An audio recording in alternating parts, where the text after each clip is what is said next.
Hello there, my name is Sean Iverson. I am the creator of PickleballSignUpHub.com.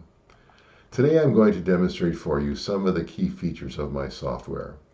But first, let's make sure your YouTube settings are set to high definition. To do that, simply click the gear icon at the bottom right-hand corner of your window and make sure that quality is set to at least 1080p or HD. Excellent. Once that's done, we're all good to continue. Okay, so what exactly is PickleballSignUpHub.com? Technically, I would describe it as being Pickleball Club membership and event management software. All that really means is that it's software that helps pickleball clubs manage primarily two things: their club members and its pickleball events, and allows its members to sign up and pay for those events. So having said that, let's dive right in. This is what you will see when you go to PickleballSignUpHub.com. As with most web apps, you will first be asked for your username and password. Once you log in, you will see the calendar view of all of the upcoming pickleball events offered by your club. If you look at the legend here above the calendar view, you will see that events are denoted by different colors. Where you see green, it means you're signed up into the event. If you see yellow, it means you're on the wait list. If you see red, it means you're signed out. And the dark red means you're signed out, but the event is full, although you're still able to sign up into the wait list.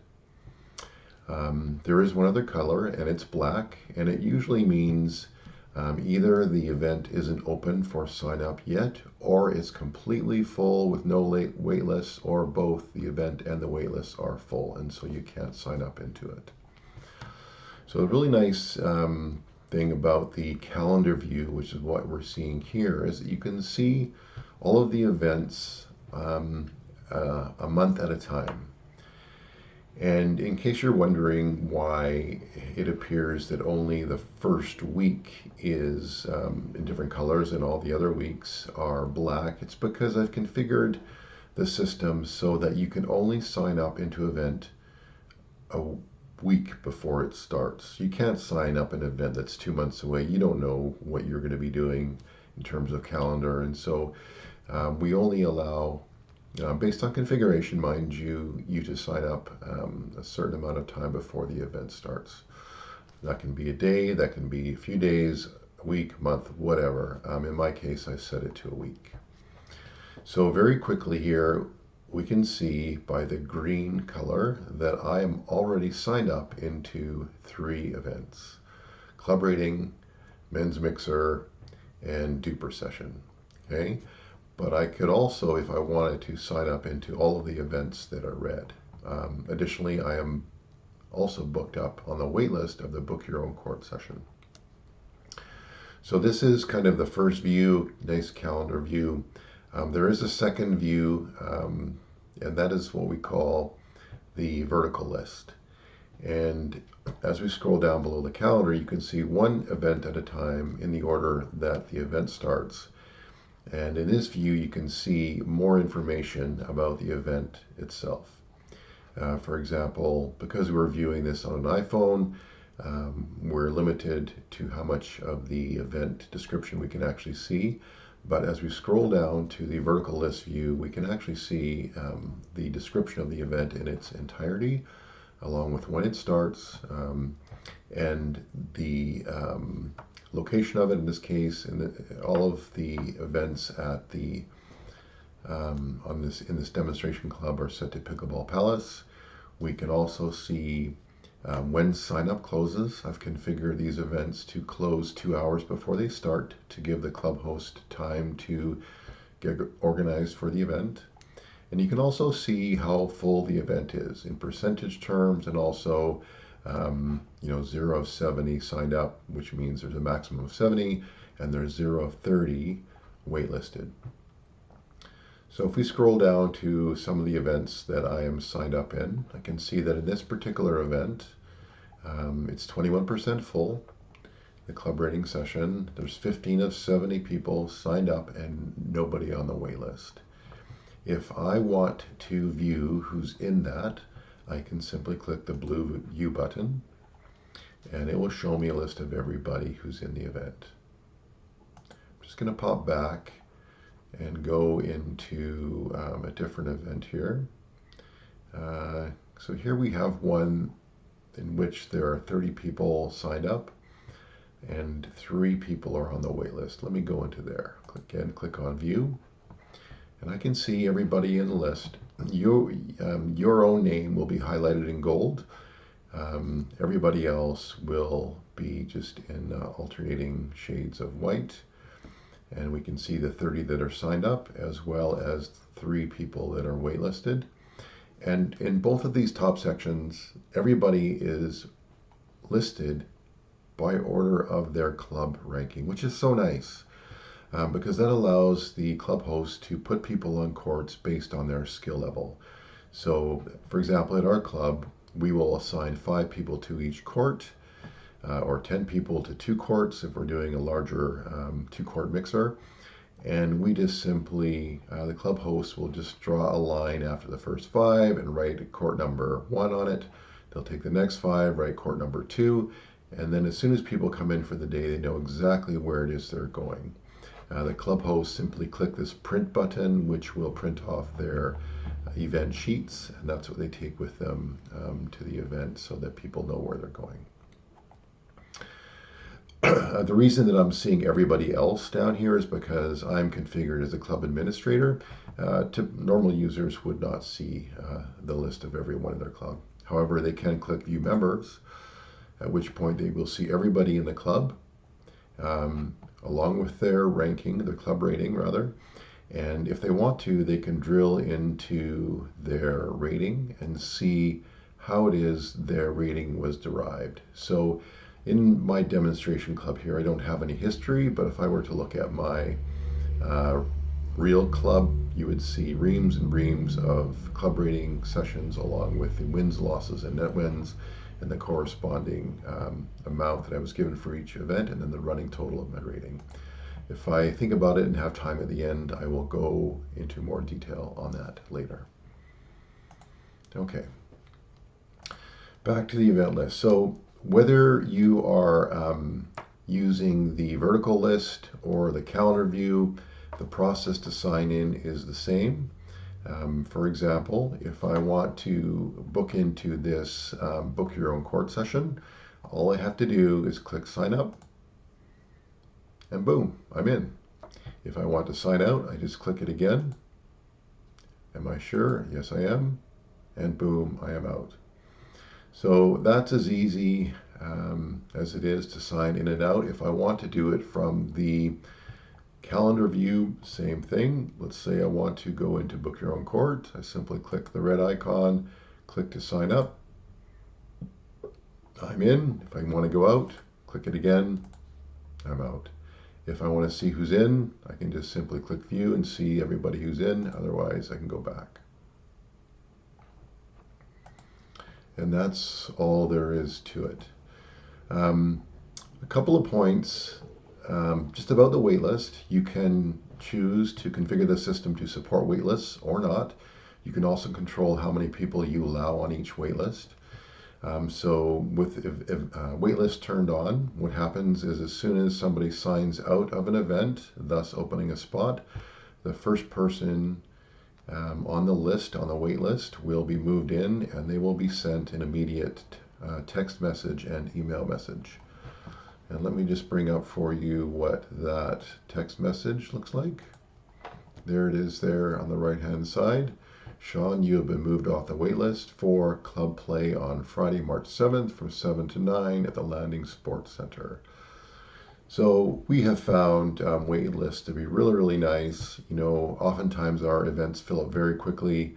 Some of our most popular events of 70 spots will actually fill up in 3 to 4 seconds, no word of a lie. The wait list will fill up very quickly as well, a few additional seconds. And as we get closer to the event and people's schedules become clearer, they will often sign out. And as that happens, people are moved off of the wait list and notified immediately.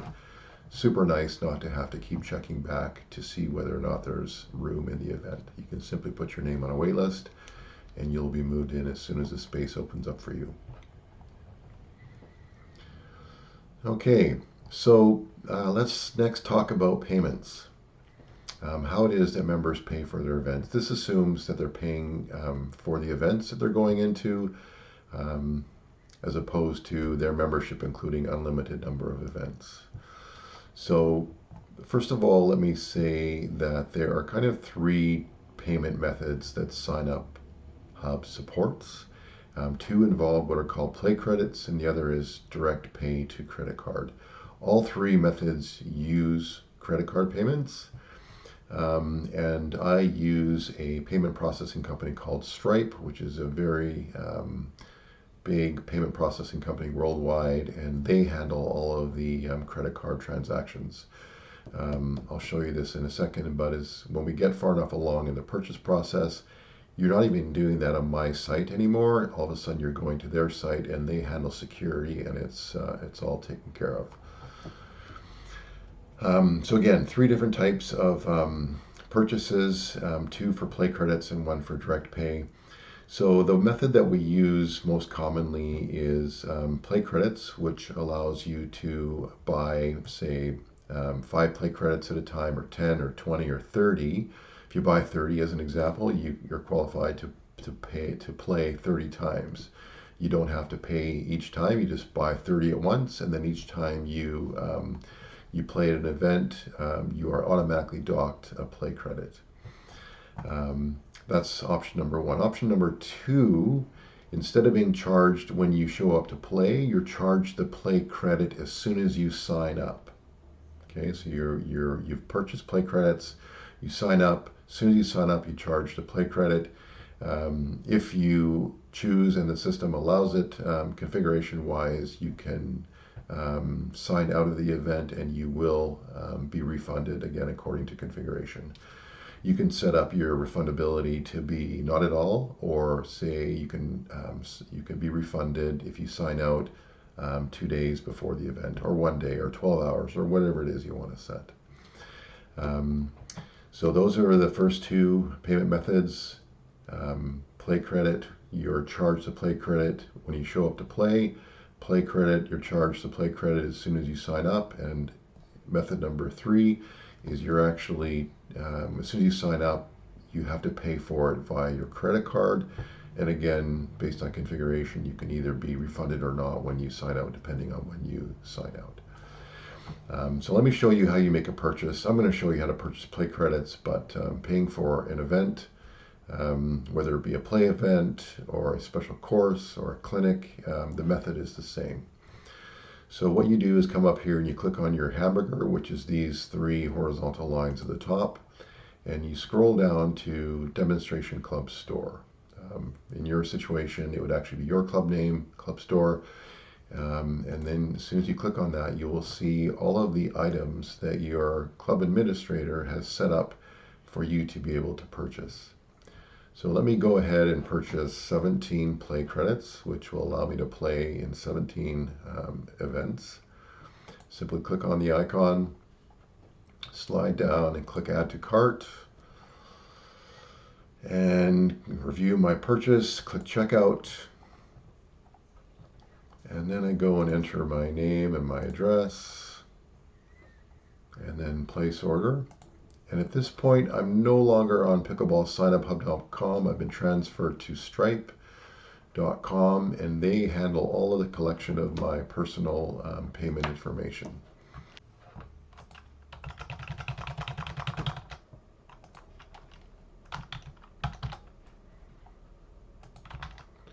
And enter my name, postal code,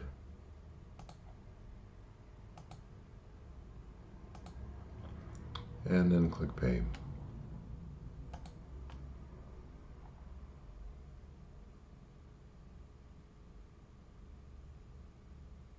And there you have it. Your purchase has been completed.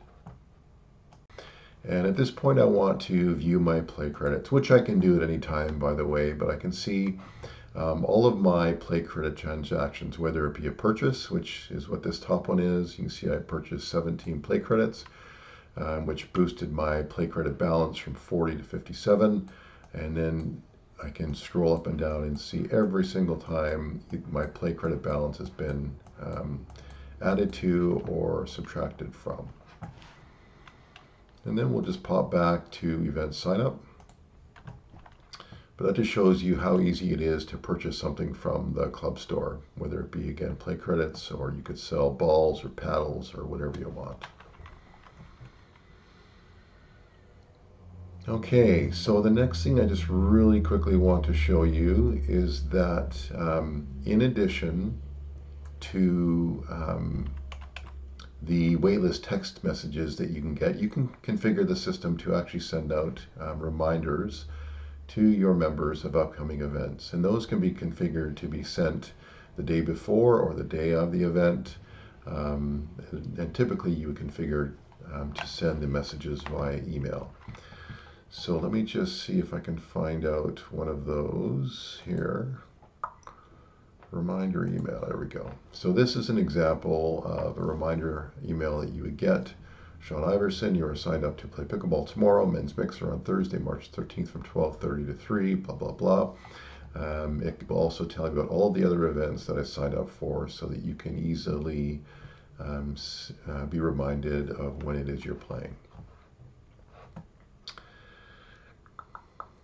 And really another cool feature that I've added recently is the ability to sync your device's calendar with SignUpHub. So if you use your calendar, maybe share it with your spouse on your iPhone or on your computer, you can now subscribe to a Pickleball SignUpHub calendar, and that will throw all of your Pickleball SignUpHub events right onto your calendar. Which is super nice. You can see here I have my my men's mixer, my club play, and then I have, you know, birthday party of my little niece, and then another pickleball event. And this is actually very true to real life, that I play a lot of pickleball, and most of the events on my device's calendar are pickleball events. But as you sign out of events, your device's calendar is automatically updated as well, and so it's really a nice way to keep all of your events synchronized on your calendar. Okay. So the next thing I want to show you is tap and play. Tap and play allows you to issue key fobs to all of your members and just have them tap in when they show up for an event. And what that does is automatically deduct a play credit from their balance and just create a virtual list of everybody who has signed up and checked in. Because just because they sign up, you know, a number of days in advance doesn't mean they're actually going to show up. And so as soon as they tap in, the system can easily show you who of the people that have signed up have actually showed up to play and who hasn't, which allows the club host to make any last minute adjustments to court assignments if necessary. We find that more often than not we get 100% attendance, which is really nice, but in the odd time where that doesn't happen, you can easily see who it is who hasn't shown up for the event. Let me show you how that looks. I'm just going to change views here and pop over to my club admin area. So this is your first glance into you know, the functionality that exists over the club administration side. This is stuff that only club administrators see. Lots of reports, lots of functionality, you know, where it is you go to maintain your club store. But what I want to show you is the event check-in process. This is something a club host would do. They would create a new check-in. They choose the date, which defaults to today's date, and then they choose the event they want to work with. And as soon as they do that, a list of everybody who has signed up for the event shows up. And by default at the beginning, everybody shows up as with a red X, which means they haven't yet checked in. And then as everybody taps in with their fobs, they will be converted to a to a green check mark. So let me show how that works. Fob myself in here. Bing, bing, there I am, Sean Ivey. And then just do a second one here as an example. Bing. So literally, it takes a second or two for each person, and we are able to check in all 70 people that we have at our sessions in a matter of a minute or two. Super fast, totally automates the process of charging people for their playing, deducts the play credit automatically as each person checks in. You can see what their play credit balance is. They can see it too. Of course, they can see what it is themselves on their phone. You can see here in this session that there are 70 people signed up and 2 people checked in. And by the time that everybody gets checked in, that number hopefully will be 70 checked in of 70 signed up. And you can easily scroll down the whole list and see, who's green checked and who is not. If you want to sort by any of these columns, you can sort by not checked in versus checked in. You can sort by their play credits, by their ranking, and by their rating. So really slick way to check people into events and automatically take care of the deduction of their play credit. Okay, so let me flip back here and see what else I need to talk about. Okay, so one of the, I think I mentioned this before, but one of the most important things that I like about this system is that when you are viewing an event, you can see everybody in club rating order. Let me just remind you how that happens. So if we go into, let's see here, one of these green events that has a bunch of people in. So if we look at this club rating session as an example, everybody is ordered by their club rating, okay? Which means that if you're assigning the top 5 people to court, they're going to be as close as possible in skill, and they're going to have really competitive and fun games as a result.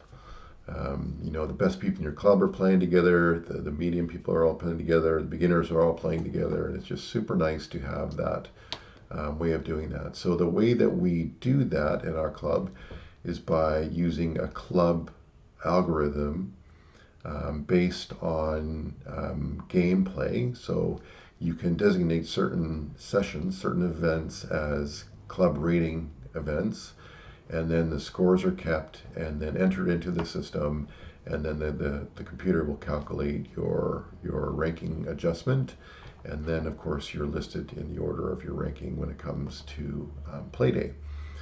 And let me just log out of the demonstration site, and I'll go to my live login here. So I can show you what that looks like over time. So here is my real club, what that looks like. You can see I'm signed up into a number of different clubs, but if I go and look at my Chilliwack Pickleball Club, which is my home club, and I go down to myself here and see my current rating of 5.00, it has a nice history of all of the club rating events that I've been in, okay? And so we have wins, losses, and net wins. So the first time I played, I went 3-1. My net wins was 2. So the number of wins minus the losses gives me 2. But regardless of the algorithm that is used, and it can be a customized club algorithm such as the one I've developed for our club, or I support Duper. The key here is that your rating is developed over time based on your competitive play sessions, and that number is used in the listing and the ordering of the people in events, so that you can play with people as close to possible in your same rating. Of course, you can have open play sessions, and then you can play wherever you want. We have things like 2 up, 2 down. We have mixers. We have mixed doubles, men's and women's. different leagues. Sorry, you can create a number of events, but it's our club rating events that contribute to the accumulation of your club rating, and then usually act as a starting point for where you start playing in our regular events. If I want to drill down into see how I did on any given day, I can simply click the hyperlink, and then it will show me the scores for the day of all of the games that I played in. So that's really cool to see, I think. The last thing that I want to mention is that there is integration into national association. So here in Canada, each club is kind of like an affiliate to the National Association. And the National Association actually handles the collection of our annual fees. So they collect the fees through their website, and then they redistribute back to us our club membership portion of those fees. That's how that works. So I've built an integration to the Canadian Pickleball Association, and the way that works, it happens at three places. One is when a new person registers. If they enter their username,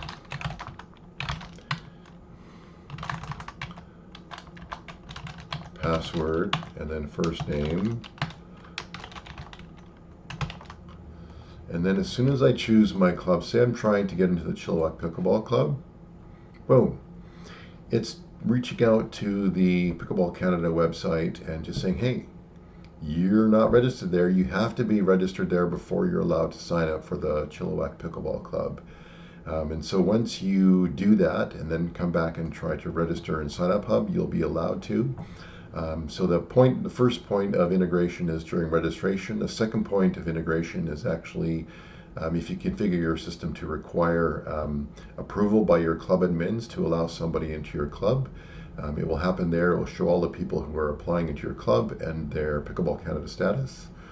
And then you can choose to approve them or decline them.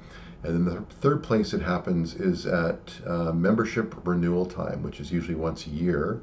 I've written an import into PickleballSignUpHub, which will actually synchronize all of your expiry dates from the Pickleball Canada site into SignUpHub and automatically mark anybody who hasn't renewed their membership as inactive, which then prevents them from accessing Pickleball SignUpHub and signing up into events. So all of that is automated for you, which is super nice, so that you don't have to do all of that extra work in maintaining your memberships throughout the year. So I think that's all I wanted to cover for now. Thank you so much for watching. I will create future videos very soon, which will go into more detail on a number of other subjects. But until then, bye for now.